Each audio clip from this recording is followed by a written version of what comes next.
Welcome to Jordan and Drew, the sports crew, the EWC boys basketball season recap for the 2021 to 2022 basketball season. It's come and gone already. Time is flying, and myself, Drew Skyberg, and Robert Shimmick, we are going to be talking all about this season. This past season, we'll be talking. We'll go bottom to top. We'll do the tiers. We'll do everything we usually do for our season recaps. But yeah, Robert Shimmick is with me today. And Robert, how you doing today? I'm doing good. Probably last basketball episode of the year, so let's make it a good one. Exactly. Yeah, that's what we're thinking here, because that's how it is. It's come and gone. It's been fast, and like we have mentioned, EWC Sports. They'll still be covered. Sounds like Jordon Lawrenz, he'll be back. Doing his 10 minutes or so, his weekly recaps here on the Tuesdays. So that'll be good to see. Good for him to return there. And yeah, let's talk about the Eastern Wisconsin Conference in basketball here this past season. We'll go bottom to top. We'll do how we usually roll for these. And yeah, without further ado, let's get started here. The bottom, the New Holstein Huskies here, 1-13 in conference, 2-23 overall. It was an interesting season here for the New Holstein Huskies. I know expectations were maybe higher than only finishing with 2 wins. And that made it a little bit of a frustrating season here. Phil Casper was one of those guys. He actually led the team in scoring, but yeah, it was Henry Schnell. That was the story there, a senior, and he averaged 12 a game. One of the better shooters in the conference as well. And also Jaden Brown. We kind of saw his coming out party, I'd say, this year was one of the other stories from the squad, him averaging 12 and 4 a game, also averaged 3 assists, leading their team in assists. But yeah, I mean, the season ended with a regional loss on a Tuesday, but it was only a 9-point game against Southern Door there. But yeah, like I said, only 2 wins for this Huskies squad. Certainly not what we expected. But Robert, I'll hand it over to you. What did you think from this New Holstein Huskies team this past season? Yeah, I know you touched on it. I think we had them a little higher, but it was kind of a tricky year. I mean, Jaden Brown was out several games. Phil Casper was out of several games. And I think a lot of times they just had, some lineups that they just were a little different. And I don't know, just it's a combination of a lot of guys just playing together that never played together before. And Henry Schnell, yeah, he's their best player. He took all the most attempts on their team. And yeah, he tried to do everything he basically could. I don't know, at times I watched him once, and they didn't have Brown or Casper, I believe, playing for him when he only had. I mean, that's just a very hard thing to ask Henry Schnell to lead that crew. But yeah, I think New Holstein, for the most part, battling in the games they should have, and yeah, they ended the year strong. They almost knocked off at Southern Door. They almost knocked off Southern Door at Southern Door. So. I mean, I don't know. Like we said before, we kind of knew this year would be down, but I think it was still an okay year for the Huskies, and they bring back Phil Casper next year. So hopefully he can build on what he did this year. Yeah, that's probably the lead story there for New Holstein. But let's talk then the second last team here, the Sheboygan Falls Falcons. Wow, this is something past years it's been like this. 2-12 in conference, 4-21 overall. And yeah, this Sheboygan Falls squad, it had an interesting year here, with only those 4 wins. But I think their story, inexperience was really what I saw out of this squad. Brady Schneider, Dane Nikolai, their top 2 scorers, they're both averaging 7 a game. They'll be coming back. So I mean, that's a story, for Sheboygan Falls, and also just the schedule, like we mentioned, being in the EWC, they're usually the bigger, if not one of the biggest schools in this conference too. So there's always that expectation with that.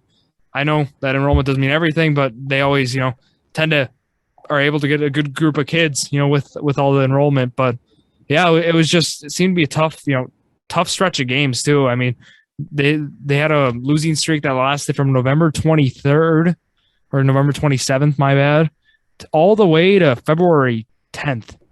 So that's a long streak of losing there. And, hopefully we're hoping for, next year, these guys, like I said, they're coming back. more experience, and I think that will certainly, reflect on a lot better record. At least 5 more games they'll be winning from this past year to next year, I think. Yeah, whenever time you lose 17 in a row, it's not great, but they did finish the year strong, I thought. They had 3 out of their last 6 wins they won. And, their first regional game, they played Kiel, and it was a game all first half. I think it was 26-31 going into the break, and they led several times in that first half. So they really played good there. But yeah, like you said, Schneider's a nice player. He'll be his senior year. He'll probably be a first team all-conference player. I really like him. Dane Nikolai knows the game well, can shoot it a little bit. Yeah, so I definitely think like next year, I'll be curious to see what kind of defense they play again, because I know they experimented with a lot of different defenses this year in a 2-3 and man, but they'll be back. Like you said, they'll be a better team. I'm thinking they still won't be competing at the top of the conference, but I do think they'll be able to rack up several wins in conference against the bottom teams. Yeah, I think that's a fair place to put them. And with that, let's talk about the next team here. Two Rivers Raiders. I know this was a team we were actually lower on. They kind of exceeded expectations with their 6-17 record overall, and with that, they were 3-11 in conference. And yeah, this team was looking to start the year. They started very rough. They had, it was a tough go around for them, but we saw them go on a nice little win streak midway through the year. I mean, from December 21st to January 11th, they won 5 games in a row. It helped having some non-con in there, but that was really big, I think, for this squad. And they were able to get a New Holstein win there at the end of the year as well. But yeah, Two Rivers, the story with them, I mean, from last year to this past year, they graduated almost all their starters, right? And having to replenish that is always a tough, and this is, as we call it, a transition year, I think, is kind of the way to sum this one up. Brady Richards returning for his senior season next year. That's a story for the Raiders. I think that's going to be big for them, with him averaging 11 a game. So again, I think they're in the same spot Falls will be in experience this year, more of that transition year where we'll see them. They're going to win more games than they did this past year. I think that's a given, but it's a matter of how many, right? I mean, we could still see them end up maybe even around where they are, maybe in the middle of the pack. That's just how it is. This conference is competitive. This conference is young. So Robert, do you agree? What do you think? Yeah, you pretty much hit it straight on. We knew it was going to be a struggle. I'd say, yeah, they exceeded expectations just in the fact that they beat New Holstein and Sheboygan Falls 3 times. I still think, New Holstein has everybody, and they play them, 10 times. I still think New Holstein might be a little, I don't know with everybody, but it's very close. New Holstein beat them or lost to them by 1 at the end of the year. But yeah, they definitely will get better next year, and they'll be in that Falls tier. I definitely think the bottom 4 teams will improve, and that bottom tiers we kind of call it will be better next year. As for just competing with the top teams closer. But yeah, I mean, you pretty much hit it on the head, all what you said. Richards is a nice player. They'll have him back. And yeah, I definitely think they'll get more wins next year, 7, 8, 9, maybe 10 in there. They usually pick up a lot of non-con wins. So I think the majority of their wins will still come from those. Yeah, I think so too. I think most of these teams, in the bottom 4 here are going to get better. And I think especially Falls, Two Rivers, and this next team we're going to talk about here, the Chilton Tigers. 6-8, they were in conference, and then they finished 13-12 overall, over 500 record there for the Tigers. Their season ended after they lost to Utzberg by 15. But yeah, Coach Corey Banke, his squad, coming back. The big story, Max Mueller averaging 14 a game. He got some nice conference recognition, which we talked about as well, but he'll be coming back. I think that's the big story here. Losing Brackheimer, that hurts a little bit, but I think having Mueller back, I think that's going to be a big addition to the squad. Having him for one more season as well, and then Warren Wilcox as well, the other guy, right? I mean, he's coming back for his senior year as well. I think both those guys on this squad is going to be a nice duo for the Tigers. And I don't know maybe where they end up because it gets tough because I think, arguably those top squads too, they're going to be just fine. But I don't know what you think, Robert. What do you think about the Tigers? Chilton had a pretty decent year, 13-12. They won more games than they lost. And a lot of times in conference, I mean, they weren't in a position to win like a ton of the top games against the top teams, but like they definitely competed in a lot of games where they either maybe were like not expected to, or like they just showed they were just a tough, just, gritty, like scrappy team, and they could shoot the ball pretty well. And so when you do that, it's just you have a chance to just kind of, pick a team off or like, play a team closer than you should. Yeah, like you said, Miller will be back. He's a really good player. Finished the year really strong, having like 20 points in his last 7 games. And yeah, I mean, they lose Alex Breckheimer in the middle, who blocks shots and, can just defend inside and rebound. But yeah, they'll kind of have to find a big man. They can't really replace Breckheimer, but I think that might be literally their only kind of piece they're missing. As we remember, they had Breckel, Caprell, Hallbach, Breckheimer. So they're used to kind of having a lot of size and a big guy inside. So I think, yeah, you'll see let's just see a really guard-oriented Chilton Tigers team next year. And I think their defense, they'll still have to kind of rely on that, but they will, I think, be fine scoring the ball next year. For sure. And with that, let's talk about these upper 4 squads. In the EWC, starting with the Valor's Vikings, 9-5 in conference, 13-13 overall for Coach Schwer's squad, and it's looking good for next year, is all I'll say. But we'll talk about this past year at first. Cole Hovey, the Cole Hovey show, we saw him make a nice leap from his sophomore to junior year, averaging 15-9. He's a great player. First team unanimous next year, for sure. And Jackson Olsen, he had 14-8 this past year as well. A solid, second teamer this past year, and he's going to be a guy also to build around next year. But this past year, though, Mason Myers, that's a guy who doesn't get a lot of love, but again, honorable mention, rightfully so, gets that recognition. Brady Bodart, this team was just solid. One of the better shooting teams in the conference, if not one of the best. But that's kind of this team. They live and die by the 3. And that's just who some of these players are on the squad. But some games they'll win like that. Like we saw them, upset the number 2 seed, even though I didn't really think it was an upset there, St. Mary's. But they still, put together a nice resume of some wins. That brilliant win, of course, is a favorite by many, beating them at Valders. And just overall, competing in those games, lost to Kiel twice, both close games. Roncalli, the second time around was closer, at Valders, but this squad, coming back next year, I think they're going to be dangerous.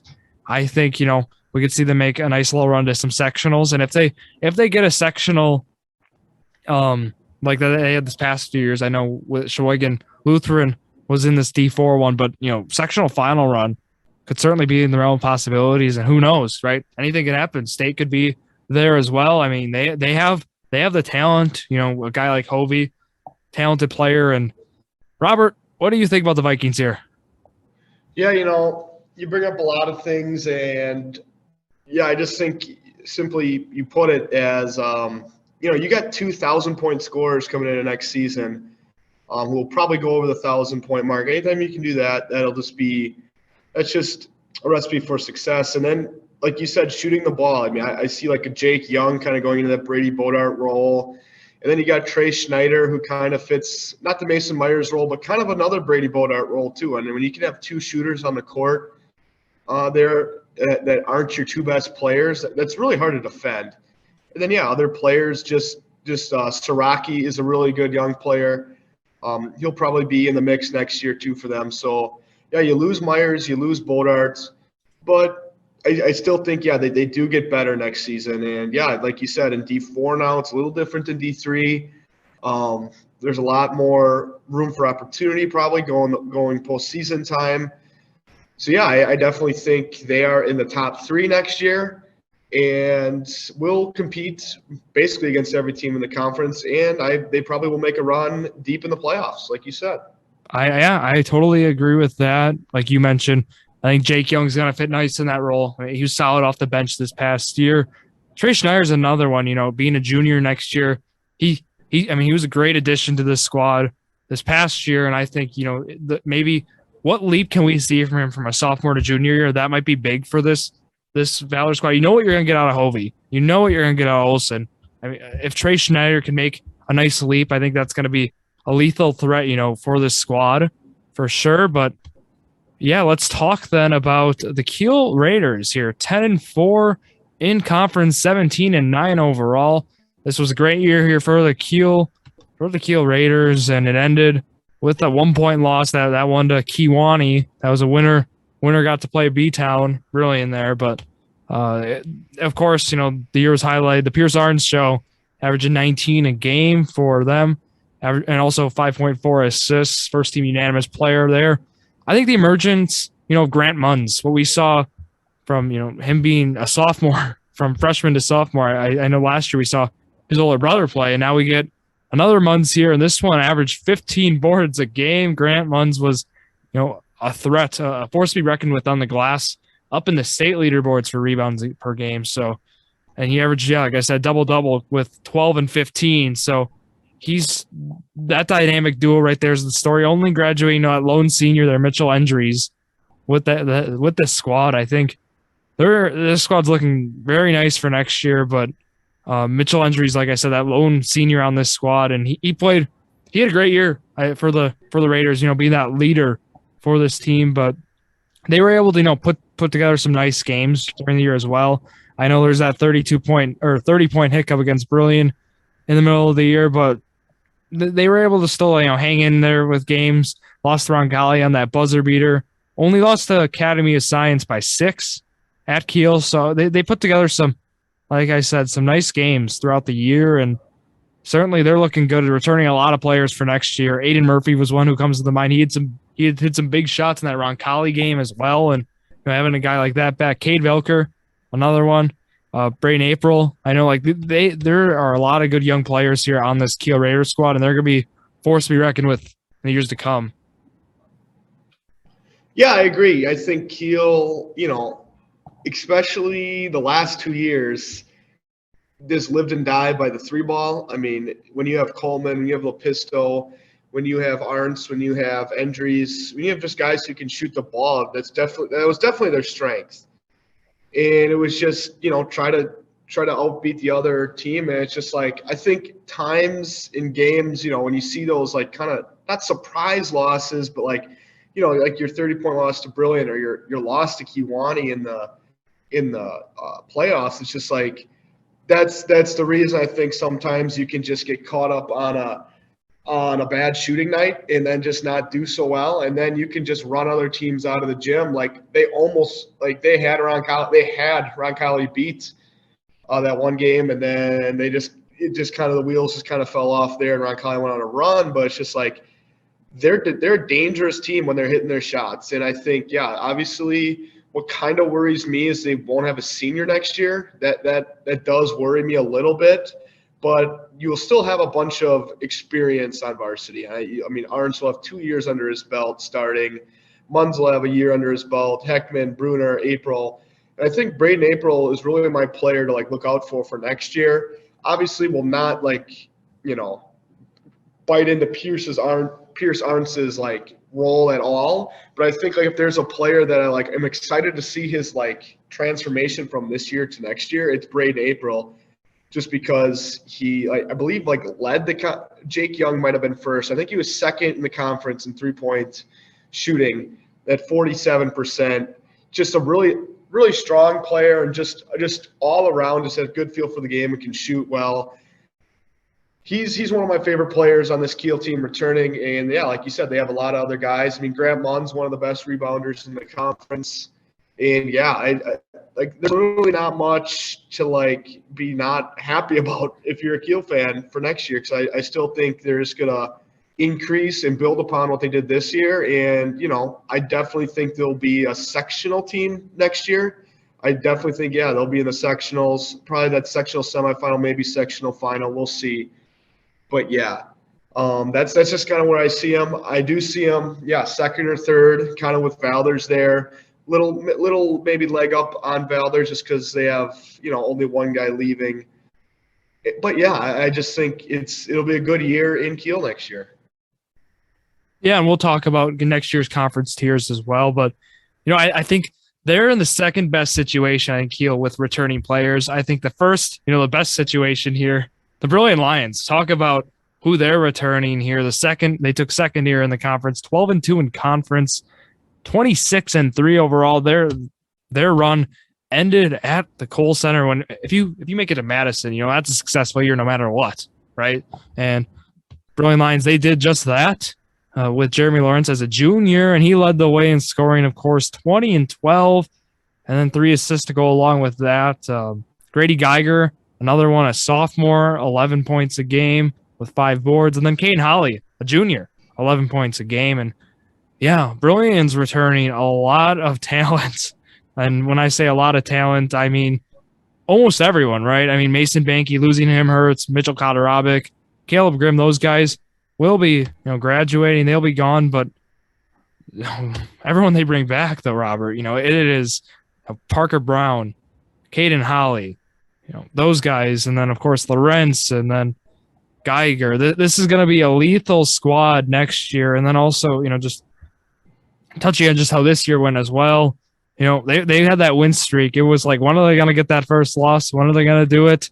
And Valders decided to be the one to take the first loss. That was one of the biggest, bigger wins that in Valders, recent memory there, stunning them at Valders. Talk about a tough place to play, just always is. And yeah, then they lost to Roncalli by 14. No harm, or no shame there. Roncalli winning state, and then that West Salem squad, which we mentioned overall, incredible squad. But talk about that Brilliant Freedom game, might have been one of the best games you'll ever see there, and in a sectional final. That was some impressive stuff. And yeah, I'm looking forward to this Brilliant team next year. I think they set the bar high with making it to state this year. So hopefully we can see them repeat there and make a nice run. Yeah, I agree with pretty much everything you said. I said, yeah, if you just look as an overview, so you lost 3 games this year. One was to a state champion. One was to West Salem, who was a state runner-up. And the other one was to Valders, who was just a tough team down the stretch. And then you beat a state champion. You beat Freedom. You beat Denmark, Denmark beat Roncalli by, I think, like 14 points at the Jet Hangar. So, really, you beat Kiel twice. You had that long win streak. So, it obviously at first glance is a really successful year for the Brilliant Lions. And, like you said, they bring back, just most 4 of their starters, most of their talent comes back. And I just think, it's just going to be really fun to see how these players even progress even more. Because I think just a player like Jeremy Lawrenz, he's done what he's already done in his 3 out of 4 years in high school. But I still think Jeremy has so much improvement to get to another level yet. And then he has another whole other level where you can improve. I just think the improvements we saw with him with ball handling and just shooting, at the end of the year, he was knocking down the mid-range shots. And a lot of times he'd be bringing the ball up the floor and you just more confident. And it's just he's never going to be your point guard. He's never going to be your guy who's handling the ball all the time. But it's just just so he can kind of handle the ball, in the half court and just kind of make and create plays. And you just saw and I'm really excited for next year. I think, a lot of people in Brilliant kind of knew these years were coming. And I think next year, I really don't see anyone in their way, in the regular season. I don't know. I definitely think a perfect season around there, 1 loss season. That's kind of probably what it's going to be. 1 loss, maybe I'll put them at right now. But yeah, I don't know who they all play at next year, but it's looking pretty good for them. Yeah, it certainly is. Talk about Jeremy Lawrence. Midway through the year, we saw him. I thought at least more, like you mentioned, mid-range, but even the fadeaway. I think that was something he added to his game that it's how do you defend that, right? At being at 6'6", 6'7". I think absolute, it was dominant, right? And that's what we saw from him, and that's what we've seen these past few years. And who knows what potential, what we're gonna see, that transformation, like you mentioned, from junior to senior. Who knows? I think the sky is is the limit there. And wow, phenomenal player there. And Roncalli we'll talk about now. They won the conference. They're 13-1. That Valor's loss kind of helped Roncalli there win that conference, and 26-3 overall. Very successful season for the Roncalli Jets. Like this is what you wanted, and they got that for sure. With Joe Garceau's squad, AP Coach of the Year in Wisconsin. Congrats to him for that, that amazing accolade and that amazing team that he had there too. Luke Pouts led the way there, 26-12-4. Video game numbers for Luke Pouts, and he even put together video game numbers in the playoffs too. This was just incredible Roncalli Jets team. It was different from what we've seen in years past, right? I mean, they usually have very balanced, right? And Luke Pouts just shocked everyone there with 26 a game, and we've seen the Chambi Lambert days, and now we have Luke Pouts, and we had him for this year, and it was dominant, right? I put together one of the most stat wise one of the greatest seasons in Eastern Wisconsin Conference history. Just looking at the stats, and he performed Player of the Year, and you can go on and on talking about Pouts, but we got to talk about the other guys too. Ryan Fisher, Reese Stengel, those guys, Braden Yonda, right? I mean, talk about Yonda's defensive performance on Parker Prawl. We've mentioned that, and like this team was built for a long run. They just had all of it. Joe Witzak as well. I'll throw in there. They had, they're just smart basketball. Didn't turn the ball over much, and just they make the right plays, and that won in basketball games. That's why they beat Milwaukee Academy of Science. They might have not been favored by a lot of people, but they proved a lot of people wrong. Talking about the Wisconsin Basketball Coaches Association, or even WSN, Wisconsin Sports Network. A lot of those people they had Roncalli losing, and you never count out Joe Garceau and the Roncalli Jets. You never do it, and they showed you why with that 10-point win. But very successful season here for the Jets, and they're losing a lot of people though is the one concern. But one guy, Braden Yonda, he's coming back. That's I think the biggest story. An honorable mention this past year. He's going to be great for this squad. Bringing back like Brett Simmer, who's got some minutes as well. But Robert, floor is yours. Talk about the Roncalli Jets. When this Roncalli Jets team is like clicking on all cylinders and just moving and running their offense like the way, they've had their same kind of offense for as long as I can remember, but when they were kind of doing like their Joe Garceau touches, when they're, dribbling to that 15-foot line, when they're getting those slips, when they're doing everything they're doing, like, and they're really clicking, like they can literally be like pretty much everyone, I think, in D3, D4, D5, like obviously not some of the biggest, but like they're one of the scarier teams in the state from a small schooler standpoint. It's just like they kind of went on their little skid, like when they played Brilliant, when they played Plymouth, when they played Denmark and Kiel, like there was like maybe like a 8 to 10 game skid in kind of the middle of the year where they started off just blazing hot. Like I watched them play university school. They had 60 points in the first half. Like I was just like, this team is going to win like the state championship. I literally thought right there around Christmas time. And then they kind of went off on a little skid, and then they just got right back to it, right on track, heating up for the postseason. I mean, one just thing that's just stuck out about all their players is just like, yeah, Luke Pouts plays this way, but they all kind of just played like that strong, like, we don't give a crap what you think. Like, we don't care who scores. Like, I watched their segment on the news last night, and it's like, yeah, they really just brought that into every game. It's just like Reese Stengel, Joe Witzak, Braden Yonda. It's just like all really, really, really strong.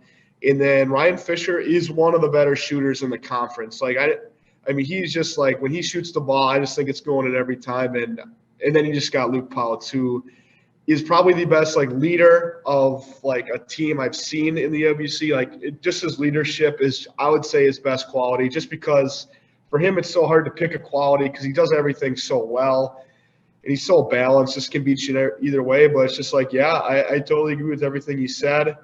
I mean, Luke Pouts, not sure what else we're all talking about after this, but he's up there really, really high in my probably all-time ranking of EWC players, which I might update after the season. Yeah, and with that, we'll talk the all-time EWC stuff in another episode. That'll be more of a roundtable thing. We're not sure when we're going to air that yet, but that'll be a lot of fun as well to really, maybe we unveil your rankings in that episode, something like that. I think that'd be a lot of fun. But with that, we already talked conference teams. We talked WBCA, all state teams already, but we'll kind of talk about next year, right? We'll talk about next year's tier list, how we'll kind of make it, next year's all conference, some of our picks, right, to wrap this thing up here. But with that, I think I'll start here, Robert, and I'm going to go top to bottom because I feel like that might be easier this year just with, how the conference is going to shape out. I think you can go Brilliant, Kiel, Valders as top 3, but you never count out the Roncalli Jets, like I said. So I think you still have to put them somewhere. I'm not sure where, Robert, but with that, I'll let you take over in the tier list. Yeah, I mean, if I just say to rank the teams straight up and down, I'd probably just go Brilliant. I honestly think Kiel and Valders are very capable of splitting. I think Kiel's just a slight edge over them right now, just because they didn't lose, maybe as important or as much exactly player skill. So I'll put them second. Valders right behind. And if we're going tiers, I just might make Brilliant one tier, and then it's Kiel. That's Valders. What I'm saying. Yeah, we'll do like that. Then Roncalli, I know their JV wasn't like that impressive. I think someone said they have a good freshman coming up, and they'll randomly get another player who just either gets really just confined to that offense or will just shine, just have a breakout year next year. So they're fourth for me. I definitely think they'll knock off one of the top 3 teams once, though, at the Jet Hangar. Then I got probably Chilton. Probably will go Two Rivers, Sheboygan Falls, New Holstein. Right, so and pretty much how it ended up this year. Roncalli will just go from 1 to 4. For sure, and like we kind of put the tier thing. I think those bottom 4, right? If we group them like that, they're gonna be better, right? They're gonna get more wins. So I think at the end of the day, I think their non-conference record is gonna be better. I think they're gonna win more conference games. The conference overall, I think it's just overall getting better, right? As from this year to next year, I think it's gonna get more balanced. I think we're gonna see more competition because I know what we saw this year was a common theme was when top 4 teams played bottom 4 teams. They were double digit. They're blowouts. I'm not going to say they won't be blowouts next year, but I think we're going to certainly see some closer games. Maybe one of those squads like a Chilton or Two Rivers. Maybe they knock off one of those top 4 teams in the conference. I think it'll be more of a gauntlet than it was this year, which is saying a lot. But we'll have to wait and see with that, Robert. But we'll talk here. Next year's kind of conference squad. Maybe a little prediction here before we go. So without further ado. It gets pretty easy for the first team in terms of, the 4 guys, it's Jeremy Lorentz, Pierce Arns, Cole Hovey, Grant Munns. I think for sure, Lorentz, Arns, and Hovey get on the first team again. Grant Munns should be, but you never know because Jackson Olsen being a senior next year, he could hop on. Caden Holly, Grady Geiger, Parker Brown, those 3 are due to get on a spot. Luke Pouts leaving opens up that spot, but for maybe one of those guys, but what do you think, Robert? I mean, it would be right now it's tough, and I know we're trying to do this ahead of time, but it'd be tough to make a first team. Yeah, I definitely obviously think so. Jeremy Lorentz, Pierce Arns, Cole Hovey, those are your first team unanimous. Then I think you put Grady Geiger on that list too. I think he is close to a unanimous. I think he's definitely your 4th best player next year in the conference. And then the 5th spot gets really tricky. I know Grant Munns was on it this year, so maybe like that last statement might have raised some eyebrows, but I think Grady Geiger is just a better player overall. I think it's either Munns or another Brilliant player. Like I definitely could very realistically see Brown and Holly both being, but I don't know. I just think if Brilliant goes unanimous through the or Brilliant goes undefeated through the conference and just can you do 3 though? Can you do 3 first teamers? I definitely think you can just because okay, that's what I'm saying. Roncalli had 3 the year they We're undefeated, and I think Brilliant's could be a better team than Roncalli was that year. It's close. That Roncalli team was very good, but this Brilliant team will be very good. I just think, I don't know, if it'll be very difficult. I definitely think those are your top four though, and then it'll be Brown, Olsen. Okay, Brown, Holly, Munns, and Olsen. I think maybe in that order. I don't know. Munns, Brown, Holly, Olsen. Yeah. It gets tough because those four are in contention for the fifth spot. And then, yeah, I mean, second team gets tough too because, well, and like you mentioned, right? I mean, going back to the first team, like I agree totally. The three locks, right? We both agree with that. But it gets tough. Grant Munns he got it to the first team this year. I mean, him and Grady Geiger being the same grade, it's just right. Grady Geiger, look what he did this year. No, I agree with you. I think Grady Geiger would be for a first teamer over guys like Holly and Brown. I think, but those guys again, any other year, they would certainly be in contention for that first team spot. It's just a tough year, and they might end up being second teamers again. But Braden Yonda, where does he end up? Being a junior as an honorable mention, he easily could have been maybe even a second teamer this year. Who knows, right? And I don't know where he ends up, Robert. I think second team might be his destination, which is just tough considering how good this conference has been. And what makes this tough is there's only two seniors on the first two teams. So that's kind of what makes this difficult to maybe predict or forecast, but we're kind of in the right ballpark, right? I think at the end of the day. Yeah, and I think there's a lot of Braden Yonda, I think, is definitely a top 10. He's definitely a second team all conference play. I think when you come down to it, it's 3 out of those 4 guys I named will be second team, and then you get then you'll get Yonda, who we were just talking about, and then I think it's because here's where it's the issue, and I definitely see it this way. But you said those bottom 4 teams will get better. I think between those bottom 4 teams, though, there's I think Miller is your other guy on second team because I really can't imagine him going down. So you might only have one guy on those bottom 4 teams on a top, the top 2 teams, kind of like this year. Yep. So I just think it'll end up like that way again, just because really besides Pouts, and yeah, like you said, Reese Stengel, there was no other seniors that were really of note to get all conference recognition. And then, yeah, but definitely those 4 I think are not locks, but barring, an injury or just a player just maybe not having a good year, I definitely think those 4 players are locks. And then, yeah, you go from there.